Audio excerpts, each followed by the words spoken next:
we might be setting up for a little trim the hedge opportunity. So just to recap what we've got cooking here, we have a short position that's now in the money about 20 pips. And we have a long position that's currently out of the money about 51 pips right there, 52. So the short position is going to be our profit position. This is the one that we're going to use to make a little bit of money and then trim the out of the money position. So we're going to pre-plan that. I have a profit target of 30 pips on the in the money position, which is currently our short position.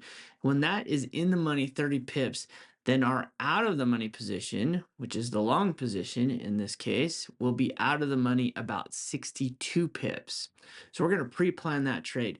If the short position is in the money 30 pips, it'll have a profit of around $22.80. I'm going to keep 25% of that, $5.70. That's what this 25% is up here. I made that so that I can adjust it. Sometimes I might take only 20%, or maybe you want to trim a little bit more and take 10%.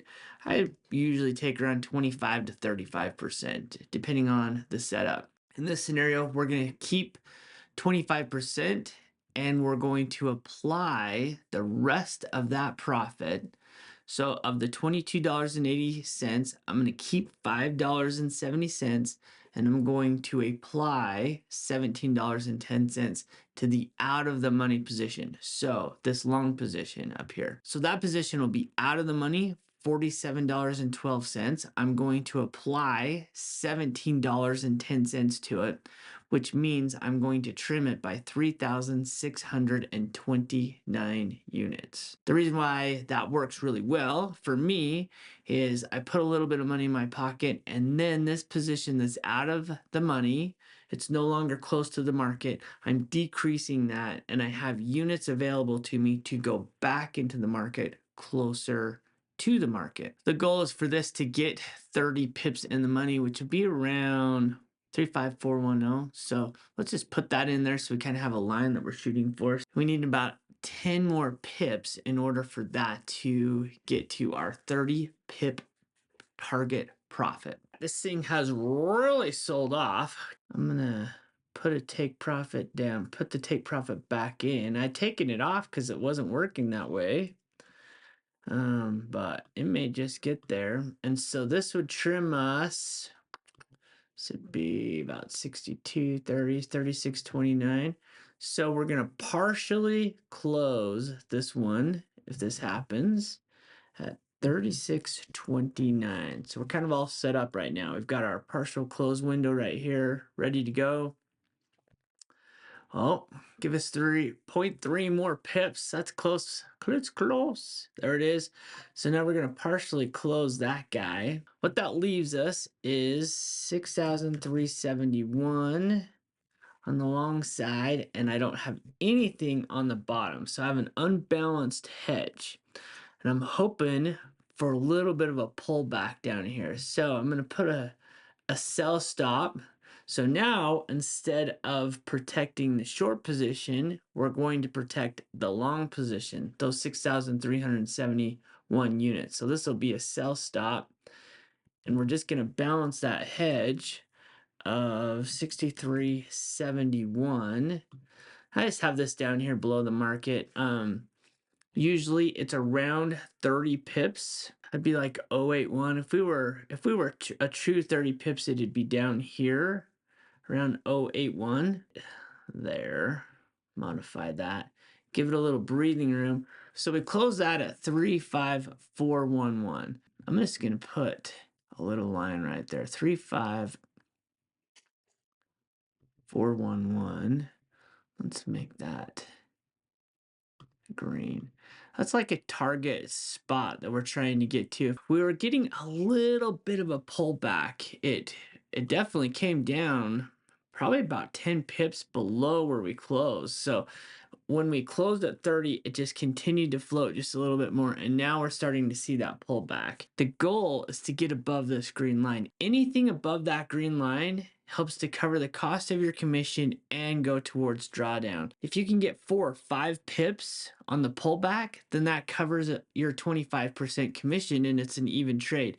If you can get 8, 9, 10 pips above where you closed your position, then you covered your commission, but you also decreased your drawdown. So right now we're just above it. So we're about break even where we sold it and it's pulling back. So the goal at this point is to get around 10 pips above that. So we're kind of looking for like 5-1, somewhere in there. And then we're covering our commission. We're also eating up a little bit of our drawdown. So that's the ultimate goal on this. So there's a couple ways you can manage this pullback. One, you can just watch it and see if it gets close and boom, just drag this up and close the market.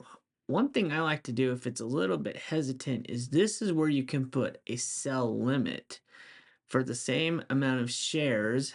Pop that on the chart. So now that's our target. If it runs up there and hits that, it'll close that and we'll get rid of the sell stop order. And that way we covered our commission, got a little bit of our drawdown back, and it's like a win-win. If you wanted to let it ride and just float and float and float and just squeeze it, that's also a totally good option. You can squeeze this position and let it really rebound. If you're just thinking it's going to give you a small pullback, maybe 10, 15 pips, then this is a spot where you may want to put a sell limit in there. I have a feeling on this one, it's not going to turn around and reverse. It's going to be more of just a pullback. So I'm hoping for 10 pips. We'll see if that sneaks up there and snags it. If not, we're protected on the bottom side as well. Now, the danger of doing this is you can't walk away, because if one of these trigger, you've got to cancel the other order. There's no way to do it. One cancels the other on this situation. I generally do this when I'm just actively trading and I'm on the charts. I actually got bored watching, went and hopped in the shower, cleaned up, did my hair, got to do my hair, make it look pretty. And really now the market's just kind of going back down. It's just like right around where we closed that position. It's a little bit below it. I took out the stop limit order because at this point I'm not really babysitting both positions. I'm just kind of letting it do whatever it's going to do. But I still am protected on the bottom side. So at the end of the day, it was still a successful day. We were able to pull 3,600 units out of the market. We have the option to play those somewhere closer to the market now. If this does turn and give a little bit of a bounce, then we'll squeeze that or pick up that position as it moves up higher. Maybe it'll be tomorrow morning. Maybe we'll just let this saute with this backstop in all night long. I guess it's time to maybe look at some of the questions that are out there from the last video. This guy here has been pretty persistent with this question. My question remains the same. I know we can hedge on firms, but can you let me know how we can do it to pass challenges? I'm sorry, I have no idea how to do that. I don't trade prop firms. I've never traded a challenge. I'm self-funded, trade my own money. So I wish I could help you there, bro, but I am absolutely no help on how to pass challenges. All right, another question is, one person wrote, while you were gone, Chad, did you lose money? Was it a bad streak, or why did your strategy change a little bit? Thank you. Nope, I just kept trading. I was test driving Lamborghinis, considering some Ferraris. I'm just kidding. No, I just kept trading. It seemed like life was busy, and YouTube is just for fun for me. I did not lose money, and I'm still trading the same strategy. It's interesting. Two of you said, "Why did you change your strategy?" I'd be curious to have you guys elaborate. What exactly are you seeing that's different? Because I'd like to, get to the bottom of that. Also, this guy nailed it.